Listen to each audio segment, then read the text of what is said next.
I cannot believe that it's been 10 whole years since submitting my PhD. My thesis was hardcore to write and I was so relieved to get it over with. And in this video, I'm going to reflect on the past 10 years since submitting my PhD so that you can get an idea of whether or not a PhD is worth it in the long run. And the thing is, there's so many overlapping, intertwining things that make a PhD worth it or not that I found this video really hard to plan. So I hope it's not too hand wavy and I hope it's not too complicated to follow, but it's an interesting topic and there's no kind of straight answer.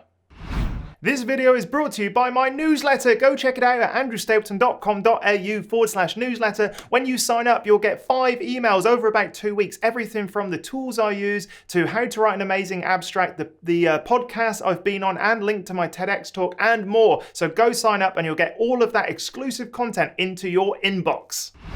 The first place to start when I was reflecting on whether or not my PhD has been worth it over the past 10 years is by looking at the career component only. And even though career and lifestyle and life choices all go hand in hand and they kind of intertwine and they overlap, I've tried to look at it from a pure career perspective. So, is a PhD worth it from a career perspective?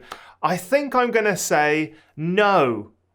It's not worth it if you're looking at it from a purely career perspective. And that is because I did a PhD for a reason that wasn't just for a career, but afterwards, the career didn't develop as I'd kind of hoped it to develop. And so, okay, I finished my PhD. I went into industry where I was an explosives chemist for a mining company. That was a really interesting job. It took me all over the country. I worked with some really nice people. And without a PhD, that job would have been harder to get, no doubt. So a PhD opened up doors. You know, it is a point of difference in jobs that don't require a PhD, but if your job does require a PhD, then clearly it opens up the door for you. So yes, I wouldn't have been able to get into that job if it hadn't have been for my PhD topic and the fact that they put a kind of high value on PhD trained scientists at the time. Everyone that started there, well, most of them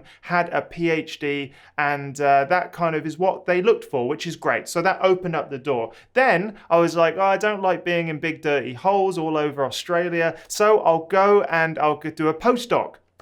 So I looked for a postdoc in solar cell technology, in organic photovoltaics, and I found the perfect postdoc. I couldn't believe it. And here's the weird little quirk of the universe is that the only reason I saw it is because they spelt it wrong and I spelt it wrong. I wrote postdoctoral and they did as well. And I was like, oh my God, this is perfect. So the universe sort of opened up and was like, here's a postdoc and I'll allow you to find it by using your bad spelling. And so yes, that opened up that, and I did a postdoc, and I remember changing because I was like, oh, I'm doing a lot of paperwork for this industry job, but it's not really benefiting me. So if I write papers for me, that's going to help my career. And also I really missed teaching. I really miss interacting with students. And that was why I went back to the university system. And that is where I stayed for a long time. When I came to Australia, I ended up in Adelaide for my postdocs. Adelaide is a beautiful city to live in. And it's a bit boring if you're like a traveler and young. But I landed here and I was like, yeah, this will be fine for 2 years. And I'm still here and I really like it. So my PhD certainly opened up, the ability to travel, which we'll talk about in a little bit. So sticking with purely career stuff, that's when I kind of feel like I got stuck. The PhD was worth it because it allowed me to get these jobs, but then it's not worth it because the jobs I ended up with and I just really didn't enjoy.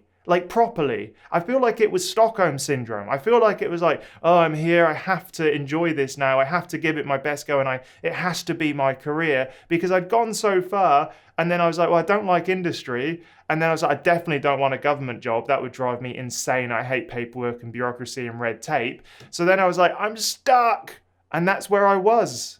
And it took a lot of energy and guts to kind of break free from the PhD chains and the kind of self-identifying kind of PhD scientist that I'd become. And I was like, oh, I have to stay here. And it took a lot of energy then to leave mid-contract in a postdoc because I was like, I don't enjoy this at all. And I'm looking forward and like, this is just more rubbish of the same, that it just doesn't look like it's going to get better. So I left. And I did my own thing. And that own thing was starting up as a science communicator. Now, the thing is, science communicators are not well paid. There's not really a demand for them in Australia. In other countries, there are, like the UK, universities have science communicators. Here, it was just like, oh, you do some experiments for high school kids and for primary school kids. You're essentially a science clown, as far as I can tell. And I started writing. I did an internship at Cosmos magazine, and it was just, it didn't really work. Not through lack of effort, but just because the market didn't value science communicators in Australia, which is a shame. And then I started with my own startup, and that has now led me on like a science actual startup. So my PhD and the science kind of theme from my PhD went all the way through my career. And even today with this YouTube channel, my PhD is paying off because I can talk to you about my PhD, which is weird. So yes, it's been a thread throughout my entire career. There's always something underneath, which is like about a PhD or about science. And even now with, creating content online for different blogs that I own and run, and earning money primarily through online internet sources, I always rely on science to kind of boost them up. Like if I'm writing an article, I will go to the primary source, to the science, and I will, include that in the article. And I feel like that's a nice point of difference for my articles, and it helps it rank better on Google and all that sort of stuff. And I just, this thread of a PhD has gone through my entire career. But has it been worth it, as in like do a PhD, get an awesome job, be happy? No, because it doesn't work like that. So if it was a purely career decision, I could have learned to read research and be where I am now without a PhD. If you want to go into academia, clearly you have to get a PhD to do that. But, careers work out so weird for everyone, and it's not linear, it's not straight, and especially in today's world where there's very few academic positions, you literally cannot rely on a PhD to get you anything. But it can give you a load of different skills and allow you to identify as a scientist. And that sort of kind of PhD, there'll be like a small thread that you stretch through your entire career. Let me know in the comments if that is true for you, if you've left academia after getting a PhD. But I just can't seem to shake science and a PhD no matter what I do. Another thing to note is that doing a PhD actually becomes so ingrained in your identity that it's really, really hard to shake anything that goes against that. And that's good and that's bad. So it's good because, like I said, there's been a thread of my PhD and science in general throughout my entire career, but it is not the PhD's fault that I didn't like the jobs I ended up in. That was because I probably didn't like research. I liked science, I liked learning, but I didn't like doing science, and they're very separate things. So yes, it's good because, the identity, the being a scientist, Dr. Andrew Stapleton is, how I guess I'm known. I'm always in two minds. I'm like, should I promote the doctor title, especially considering it's not really important to any part of my life these days, apart from maybe this YouTube channel, but should I just drop that and just be like a normal person in the real world, because it doesn't really matter. But part of me wants to hold on to that doctor title. And so yes, it's a part of my identity. It will stay there, and it will always be something that I'm very proud of. And I think maybe it's the fact that I'm proud of it that I don't want to let it go. I want to have it acknowledged in some way. And that is also a bad thing. I think it is really bad that I hold on to this thing, that I can't let it go. Like I said, everything that I've done has been linked to this PhD or science, and I identify as a scientist and having a science background and being a logical thinker and all that sort of stuff. So is it worth it from a self-identity thing? Yeah, I'm very, very proud of what I was able to achieve. But it's very bad because I'm so proud of that thing that I can't kind of move on into my non-scientist life without identifying with the scientist. And yeah, it's a weird struggle.